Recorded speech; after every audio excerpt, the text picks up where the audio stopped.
Jadi di mazhab Syafi'i, rukun salat ini rukun salat, apabila satu tidak dilakukan dalam salat, tidak boleh diganti dengan sujud sahwi. Itu sepakat jumhur ulama. Tidak boleh diganti dengan sujud sahwi. Salat itu batal. Terkecuali kalau kita nanti salat berjamaah, itu lain modelnya. Jadi kenapa salat berjamaah? Karena apabila kita salat berjamaah, ini kolektif. Itu urusan imam, aman kita. Jadi tidak ada fikihnya. Saya tadi lupa tadi baca tasyahud akhir. Imam yang tanggulangi, imam yang tekel. Makanya beratnya menjadi imam itu tidak gampang. Nah, jadi supaya bebas dari rukun salat ini, salat berjamaah, maka imam ini jangan sampai stres sebelum angkat takbir. Memang berat karena bebannya ini sama imam. Maka dari rukun wajib salat ini, tuan-tuan yang dimuliakan Allah, dibagi oleh para ulama fikih. Dari 13 rukun salat ini ada namanya dia rukun kalbi, ya. Tapi yang begini, kalau dalam rukun salat ini ada namanya rukun fi'li. Itulah gerakan, seperti rukuknya, sujudnya, tasyahudnya, itu rukun fi'li, rukun gerakan. Nah, yang ketiga ada namanya rukun qauli. Rukun qauli itu apa? Ini ucapan. Utamanya takbir dalam salat ini. Allahu Akbar, itu yang paling utama ucapannya. Jadi termasuk bacaan tasyahud. Sehingga Imam Syafi'i menjelaskan, sebagaimana pendapat dari sahabat Ibnu Umar, setiap bacaan-bacaan ini harus bibir bergerak. Tidak boleh bibir tidak bergerak. Lain nanti kalau salat berjamaah beda lagi. Ya pasti karena bacaan imam sudah bacaan makmum. Bibir harus bergerak. Jadi tidak bersuara, karena kalau bersuara mengganggu imam. Tapi bibir kita harus bergerak. Dalam bacaan, bibir harus bergerak. Itu rukun fi'il. Jadi 3 rukun itu. Jadi ada yang urusannya dengan niat, ada yang urusannya dengan gerakan, ada yang urusannya dengan bacaan. 3 ini harus berjalan sama. Baru salat kita diterima. Harus berjalan sama.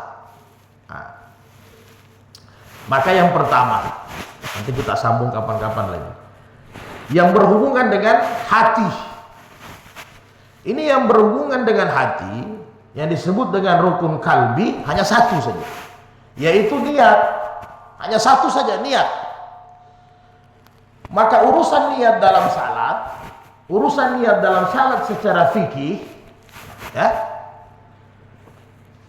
itu dalilnya sama dalilnya, baik ayat wa ma umiru illa liya'budullaha maupun innal a'malu binniyat. Sama Imam Syafi'i, Imam Hanafi, Imam Malik, Imam Syafi'i, Imam Hambal, itu sama dalilnya. Apa yang berbeda dalam masalah niat? Yang berbeda adalah argumentasinya, pendapatnya, tafsirannya yang berbeda. Dalil yang diambil, hujah yang diambil dari Quran dengan dari hadis itu sama.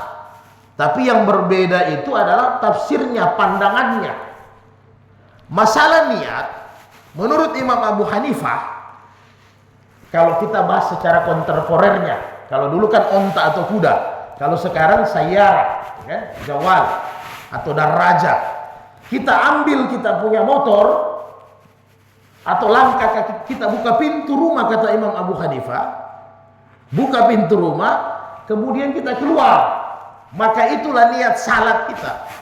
Karena memang kita sudah niat mau ke masjid untuk salat. Atau kata Imam Abu Hanifah, antum wudu, maka itulah niat salat anda. Atau kata Imam Abu Hanifah, ente dengar azan, oh ini azan asar. Ketika antum sudah tahu ini azan asar, maka itulah niat sembahyang anda. Sehingga di mazhab Abu Hanifah, ketika sudah sampai, yang penting sudah tegak lurus, langsung sambung. Tidak ada lagi gerakan tambahan.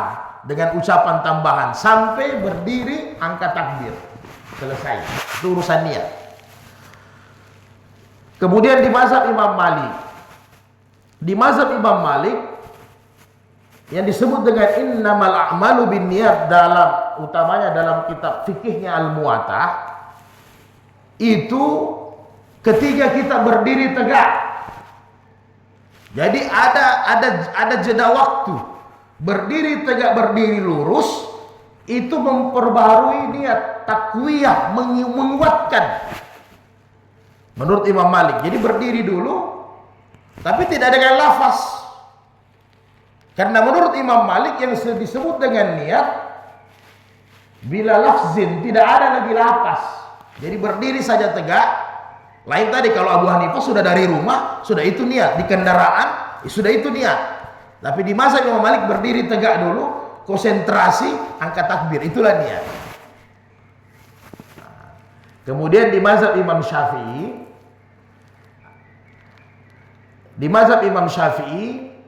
itu disebut dengan niat mawjud lafzin, ada lafaznya sebagai takwiyah, penguatan. Jadi ada lafaznya dia. Makanya di At-Tambi, di Majmu', di kitab-kitab Imam Syafi'i itu ada lafaznya. Minimal lafaznya itu bahwa saya ini mau salat. Kan begitu. Maka sebagian ulama-ulama Syafi'iyah untuk pelajaran biasanya mereka pakai usalli, fardal subhi raka'ataini lillahi ta'ala. Ya. Ini yang dipakai di mazhab-mazhab Imam Syafi'i. Atau nawaitu, minimal saya ini nawaitu salat, saya berniat untuk salat. Jadi dia ada lafaz. Ya. Sebagaimana ini diambil Imam Syafi'i seperti Imam Al-Ghazali, kan dia bermazhab Syafi'i. Sehingga Imam Al-Ghazali berkata ini ada hubungannya apa antara kita niat dengan angkat takbir bersambung. Maka perlu ada lafaz. Jadi ini kira-kira orang tua saya yang dimuliakan Allah semua, mudah-mudahan kita diberi keafiatan. Nanti yang lain kita sambung lagi. Ini sudah kita muhtasar, kita ringkas. Mudah-mudahan diberikan kesehatan, keafiatan, tetap sehat.